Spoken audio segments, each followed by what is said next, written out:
This is the Right Now podcast with Sarah Warner, episode 52, Personal Branding for Writers.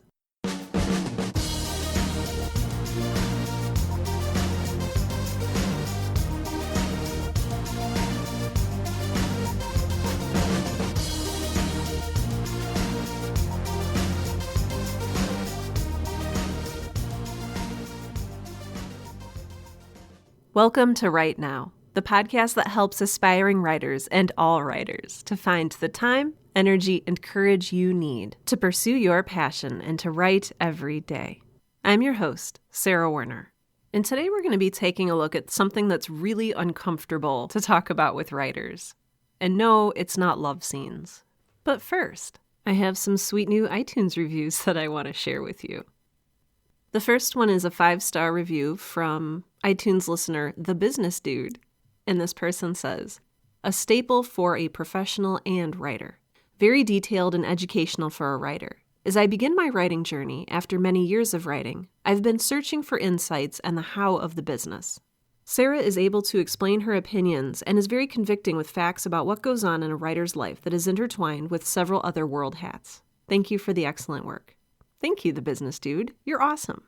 And the other review I'd like to share is a 5-star review from podcast listener Sarah DL, who says, inspired to write. This is a gem of a podcast. The shows are very thoughtfully constructed, and the result is a high-quality podcast that I can't get enough of. So often, creative-focused podcasts can feel like an advertisement for the guests on the show, but Sarah does a wonderful job of formulating questions and facilitating natural conversations that evolve beyond the superficial. I am not educated as a writer, but realized my passion for writing during my early professional career. Sarah's podcast has given me insight and helped encourage me to pursue writing on a daily basis. Listen now. Thank you, Sarah. And also, you have a really great name. One of the things that the Business Dude mentioned in his review was the fact that we wear many hats. And I try to address that in this show when I talk about the work-life writing balance. But something I haven't talked a whole lot about is the many, many other hats that a writer needs to wear. And this is true for both traditionally and self-published authors, as I've come to learn from the different guests that I've interviewed on Coffee Break, which is the sister podcast to Right Now. And that is where in the olden days, when you would submit your manuscript for publishing, the publisher would just take care of everything. You know, they would schedule you book signings and make sure you had a sweet cover on your book and market it for you and do all this cool stuff. And from what I've heard, again, I'm not in, New York City traditional publishing, but that's not quite the case anymore. It may be for some authors, but from the majority of authors I've talked to, it's not. And so when they finish their book, they say, okay, I'm done. But they're not done. Because when you finish writing a book, what do you want to do next? Do you want to lock it up in a chest and hide it in your attic? Well, maybe you do. if you're not proud of it or what have you. But I'm assuming that you want people to purchase it or read it so that they can either, support your life and pay your mortgage and your heating bills and what have you, or so that you can share the message that you've spent so much time crafting into a book. So let's say you finish writing this book and you want to get it out into the world and you're self-published or you're with a traditional publisher that just publishes and they don't do any of these other fancy services. What are you supposed to do? Now, before I go any further, I want to remind you that the most important thing you're doing right now is working on your book. You're writing your book, right? Because at the end of the day, if you get to the point where you're ready to market it and brand yourself and do all these things and you don't have a book to sell, this isn't worth a whole lot. So go on, finish your book, but also pay attention to the stuff I'm going to share in today's episode because hopefully down the road it will help you. So I've talked a little bit about this in past episodes, but for those of you who maybe this is your first episode listening, I've worked in marketing for about 10 years now, maybe a little more. And I know. We hate marketing. I work in marketing and I hate marketing, right? It's got this icky reputation of being sort of pushy, convincing us that we need things to feel special or that we want things that we can't afford. I think marketing has done a lot of harm in how we see ourselves and the world. But marketing is kind of like mold.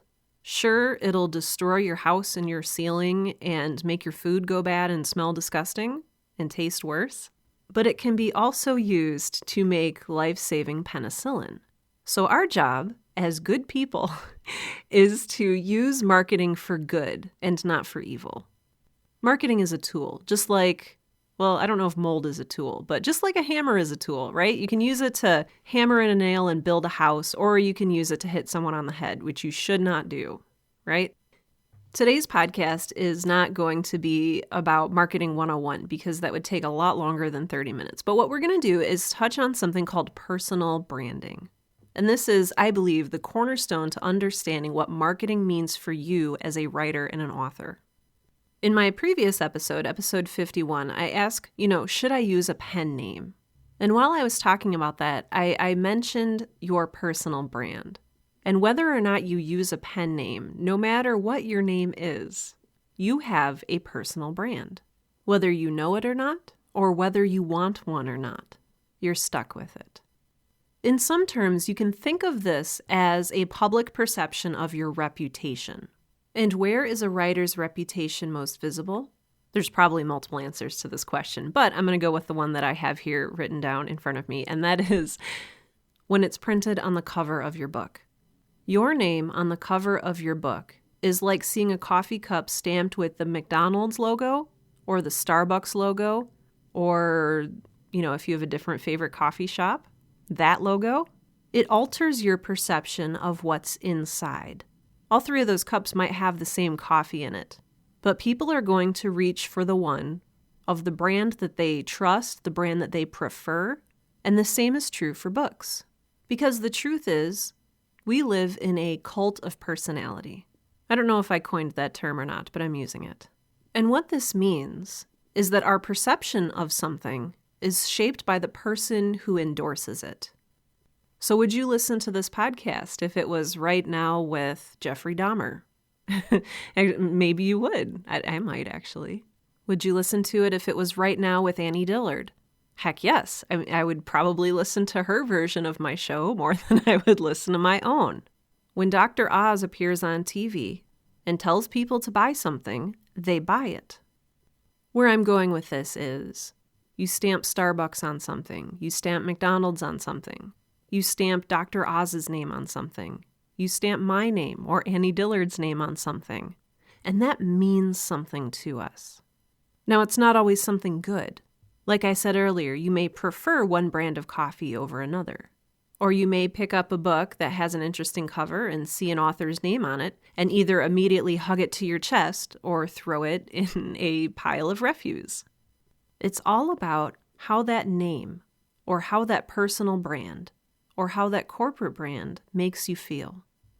So what we're going to be talking about today with personal branding is when you look at your name as a seal of approval, as a brand of something you've created, how can you shape that to make it be something that people react to positively? How do you infuse your name with trust and admiration and, wow, I can't wait to buy this person's book? A quick caveat, you can do personal branding for free. I am not going to use this podcast episode to try to get you to, buy thousands of dollars in advertising. I mean, that's not what I'm here to do. So everything we're going to talk about today is 100% free, I promise. So just to loosen any anxious knots in your stomach there. All right, step 1. This is going to sound a little silly or gross, but stay with me.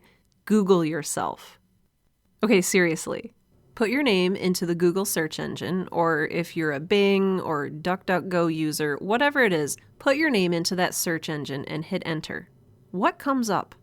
Maybe your LinkedIn profile or a Facebook page, maybe your own personal website if you have one, or maybe nothing. It used to be that your first impression of someone came when someone else introduced you personally, face to face. Maybe you met over coffee or at a awkward conference thing. I don't know. But while you still meet people in daily life, the most common way to make a first impression these days is online. If you're looking for a new job, chances are your potential employer will Google you, will look you up on a search engine before they even call you in for an interview. So go back to those Google results. What do people see when they look up your name? For me, when I Google Sarah Ray Werner, I get a long list of digital properties that I own. My LinkedIn profile, sarahwerner.com, my Twitter. I've made it my business to own as many of those digital properties that come up as possible, because this is where we begin to set our personal brand, our personal reputation. This is where we begin to build our name. So how are you portraying yourself online? And do you like what you see? Are you looking at your own personal website and maybe some images of a book that you published? Or are you looking at a sad display of nothingness or piles of dirty laundry? Is that nothingness/dirty laundry defining your brand? I said earlier that your online presence, your personal brand, can either help you or hurt you. We're going to make sure it helps you. The biggest step you can take in building your personal brand online is by creating a website, a piece of digital property that you own. I know a lot of people are on Facebook and Twitter and some other what we call third-party sites, so sites that you don't own. And that's all well and good, but on the day that Facebook shuts down, are you going to lose your personal brand? Have you put all of your eggs in the Facebook basket? That's hard to say, Facebook basket. So yes, while I'm on Facebook, I also have my own website, sarahwerner.com, where I know that it will not go down until I decide to take it down. Your website will give you a sort of home base where you can talk about your books, you can have a blog, you can have a headshot of yourself displayed. You can essentially prove to the internet that you are legit. You can control 100% of the things that you put on your website. So take advantage of that. An important part of your website that often gets overlooked is the URL. URL stands for Uniform Resource Locator, and it's basically the address of a website. So for me, my URL is www.sarahwerner.com, or simply sarahwerner.com. It was very deliberately and very purposefully that I chose to make my URL sarahwerner.com. For one, it's easy for me to remember, and it's easy for me to share with people. It's just my name. And it ends in .com, which is very common and very easy to remember for most people. I could have named my website, Books Are Pretty Amazing, Don't You Think? .com, or Coffee Is Really Awesome.com. But I didn't, because when I built it, I had in mind my ultimate goal, and that was to publish a book under the name Sarah Werner. That way, it would become the cornerstone of my personal brand. And it would mean that when somebody Googled Sarah Werner, my website would come up really close to the top of the search engine results. If you've ever heard anyone talk about SEO, that stands for Search Engine Optimization. And that's just a fancy way of saying getting the stuff you own online to the top of the search results in Google, so that you don't have to go to like the 12th page of Google to find my website. If you Google Sarah Werner or Sarah Ray Werner, my website should be pretty close to the top and easy to find, easy to access, and hopefully one day when I publish my book, easy to purchase my book from.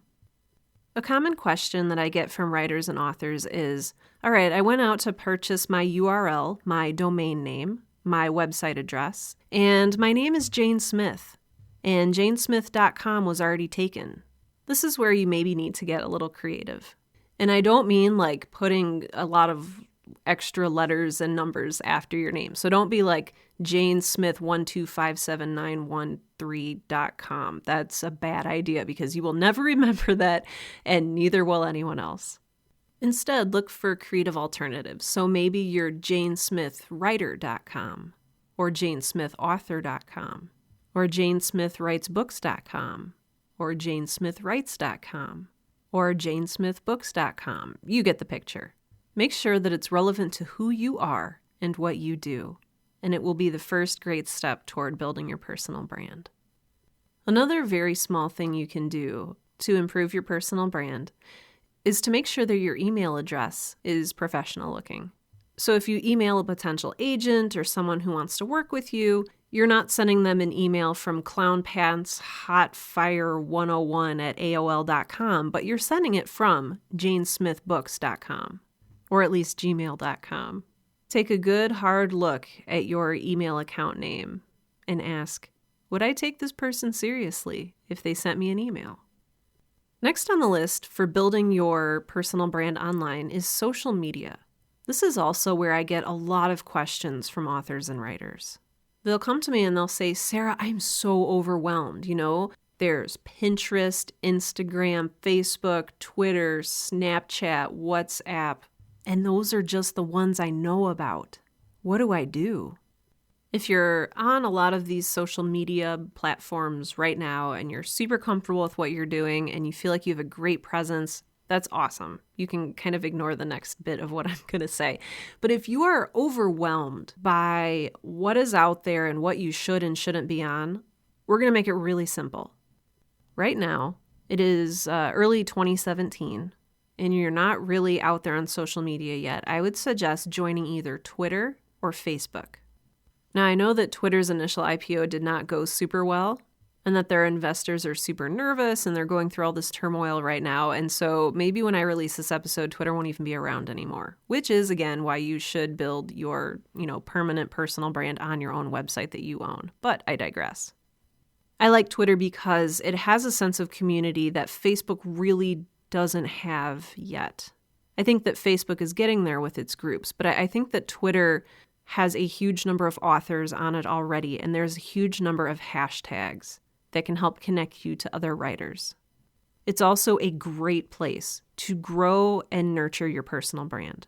Because if your website is like your cornerstone, your foundation, your home base for your personal brand, your social media presence or presences is your soapbox. Do you need to be on social media? I hate to say this, but I think you should be on at least one kind of social media, unless you really purposefully don't. If you want to be very reclusive like J.D. Salinger, then make that work for you. That's awesome. But I think you'll get a lot more traction if you have some sort of social media presence as a writer. Some of you may have heard me drop the word hashtag a few sentences ago and just went blank, and that's okay. We're going to go through this, starting with Twitter. Both Twitter and Facebook are technically free to use, even though they market to you with ads, so they're actually making money off you, but you don't have to pay to use either one of these platforms. You should be on Twitter if the idea of just typing out quick sentences and responding to other authors in quick sentences is appealing to you. You're also more likely to interact with a more educated and a little bit younger of an audience. You should be on Facebook if your audience is a little bit older, and if you don't fancy the lightning quick sort of update system that Twitter demands. Say if you want to post pictures of your dog and your book and your family, or if you just want to do a sort of longer update every once in a while, Facebook is great for that. Facebook is also great if you want to join or create a group, which is sort of like an online forum. You do have to be a member of Facebook in order to use these forums. Going back to Twitter, when I talk about using a hashtag, what I mean is creating a word with a little pound sign in front of it, which creates a link so that if people are searching for the word that you've hashtagged, your tweet will come up. Common hashtags for writers are hashtag #amwriting, which is AMWRITING, which you can use in posts when you're in the process of writing something, hashtag writing, hashtag creative writing. Again, all of these are with no spaces. And then going back to the #writing sort of thing, often people will append a genre to that. So hashtag #writing SF for science fiction, or #writing poetry, or #writing fantasy, or #writing YA. What hashtags will do on Twitter is help you get discovered. So if somebody is looking through hashtag #writing tweets, they might discover you if you've written a tweet that has that tag in it. The next few tips apply to both Facebook and Twitter, and Instagram, and whatever else you're using. Number 1, be sure that what you're posting is in line with your personal brand. A great way to do that, especially if you don't have a creative brief or if you don't have your brand defined, is go back and listen to episode 46 of the Right Now podcast. It's called Crafting Your Mission Statement. This is one of my favorite episodes, and it's one of the episodes that I've gotten the most response to. And what it does is it coaches you through understanding what you stand for as a person, what your reputation should be as a writer, and, by extension, what your personal brand should envelop. So keep your mission statement in front of you while you're writing, while you're tweeting, while you're crafting content for your website. And make sure that if your personal brand is one of encouragement and positivity, say like this podcast, that you're not tweeting things like, boy, life really sucks, or dropping lots of F-bombs because this is a family-friendly show. Remember that whatever you put on the internet is public. Even if you have your account protected, even if you think no one can find it, someone can find it. Keep whatever you post public-friendly and on your personal brand. Tip number 2 is sort of going along with that, and that is think before you post. I work in digital marketing, and I have heard so many awful stories about people who have been fired over stuff that they said on Twitter or Facebook or Instagram or what have you. They'll write things like, I hate my boss on Facebook without remembering that their boss follows them on Facebook. So if you take the opportunity to tweet, everyone who reads my book is a stupid idiot, don't expect good things to happen. Be kind, be helpful. Remember your mission statement and think before you post anything.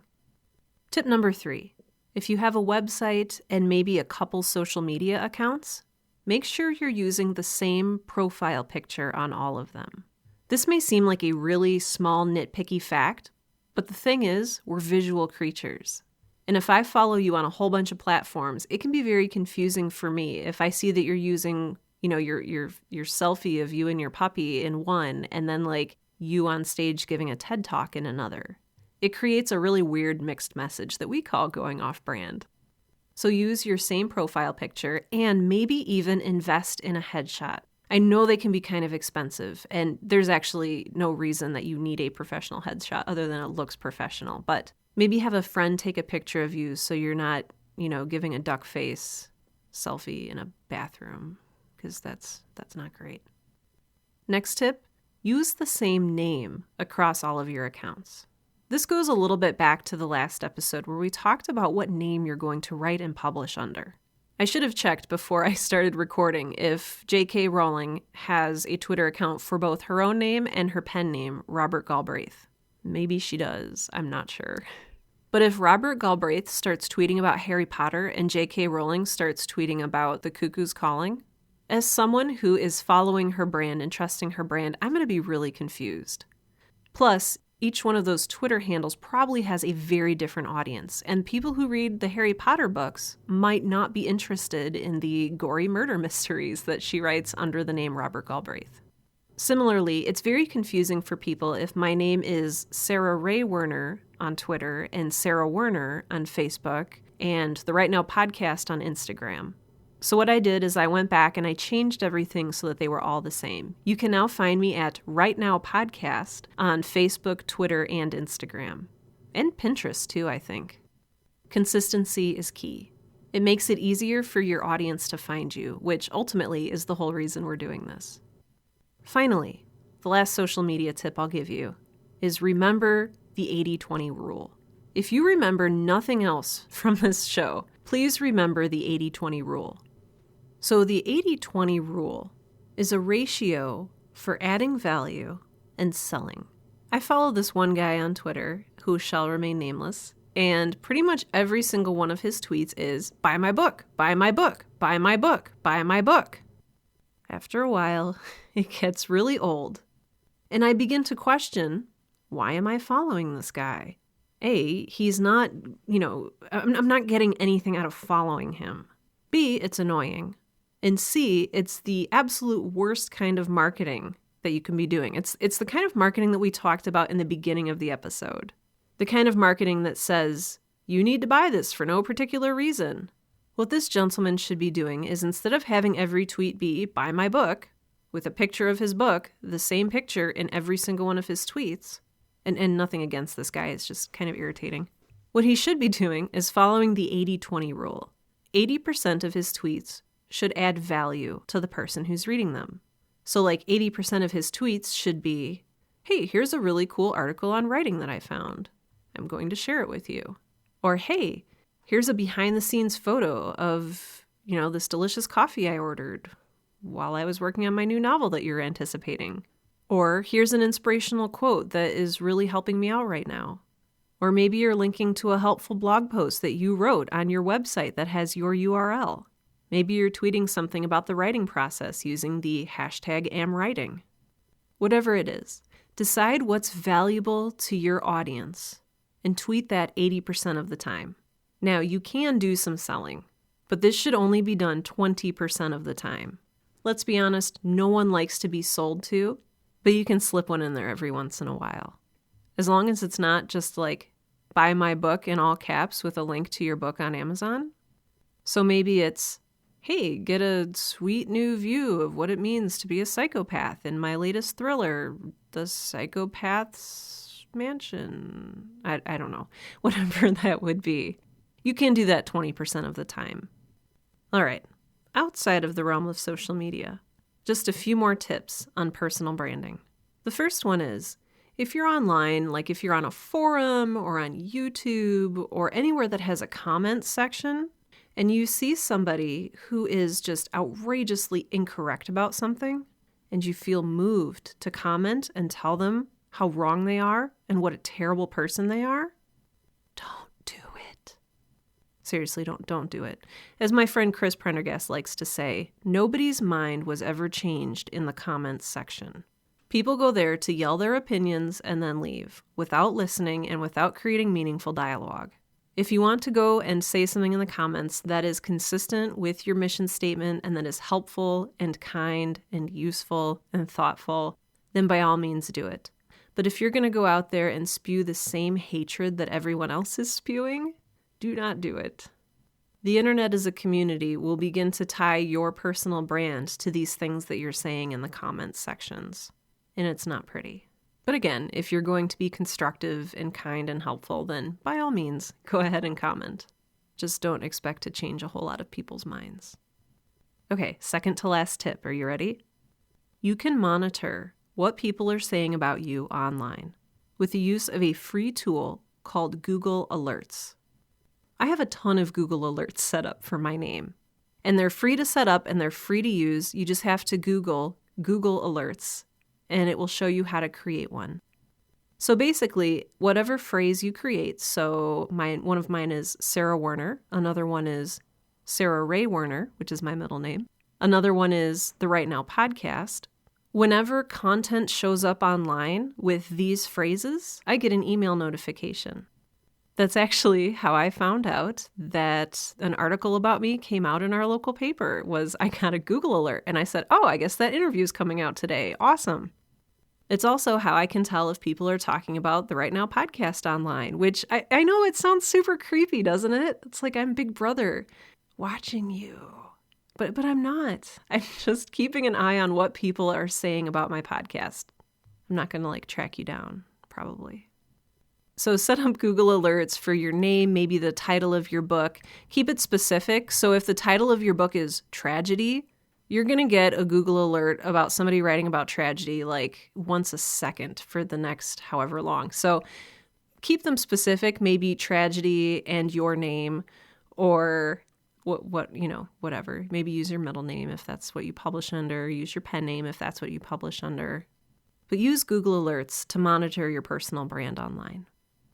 All right, my very last personal branding tip for you is going to be the same as my very first personal branding tip for you. And that is, finish your novel. Finish your book of poetry. Finish your memoir. Finish that article you're writing. Finish that blog post that you started 10 weeks ago and you've just never wrapped up. Finish it. Finish that paper you're writing.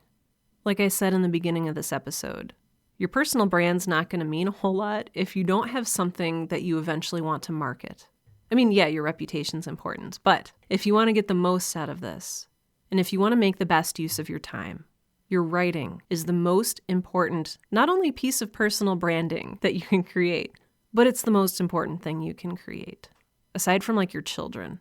I feel like I'm really screwing this up. In all seriousness, I know from personal experience that being on all the social media platforms and having multiple websites and spending time monitoring your brand online can take away all of the time that you need to write.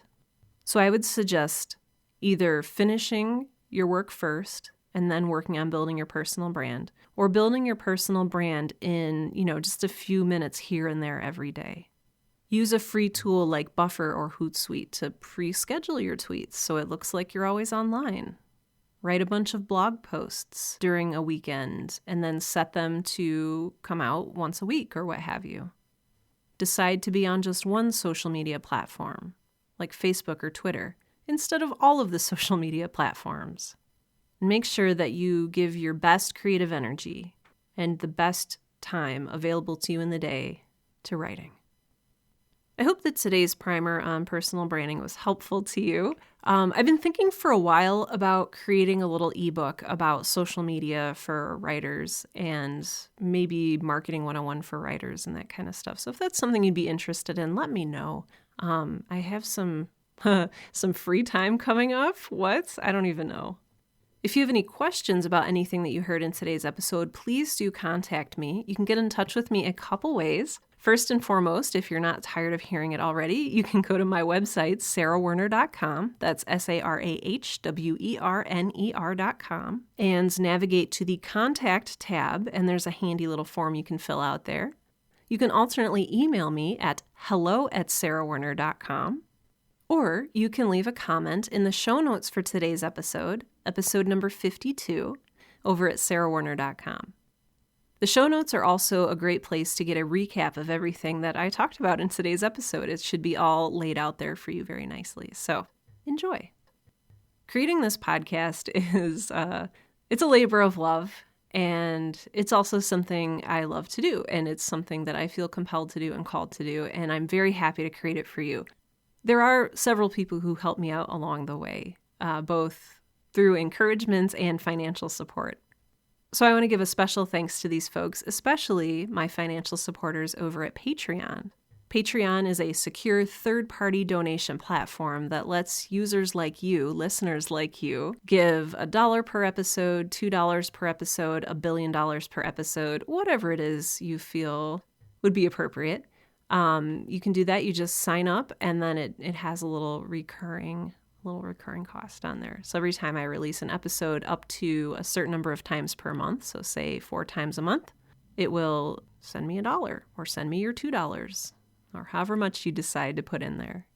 I do only ever, set up 4 episodes a month. So if you're doing $1 per episode, it will only cost you $4 a month. And I would greatly appreciate it. You can find the Right Now podcast on Patreon, that's Patreon, by going to patreon.com and searching for the Right Now podcast or Sarah Ray Werner. Special thanks go to official Cool Cats Sean Locke and Rebecca Werner, official Bookworm Matthew Paulson, official Rad Dudes Andrew Coons and the Sioux Empire podcast, and official Caffeine Enablers Paul Sading and Colleen Catalessa. You are all super, super awesome, and I'm so grateful that you have chosen to help support my show. Thank you.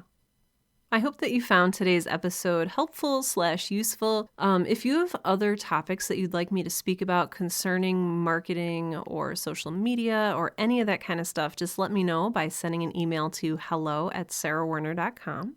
Otherwise, I wish you the best of luck in personal branding. It's kind of fun, it's kind of scary, it's kind of exciting, it's all of those things.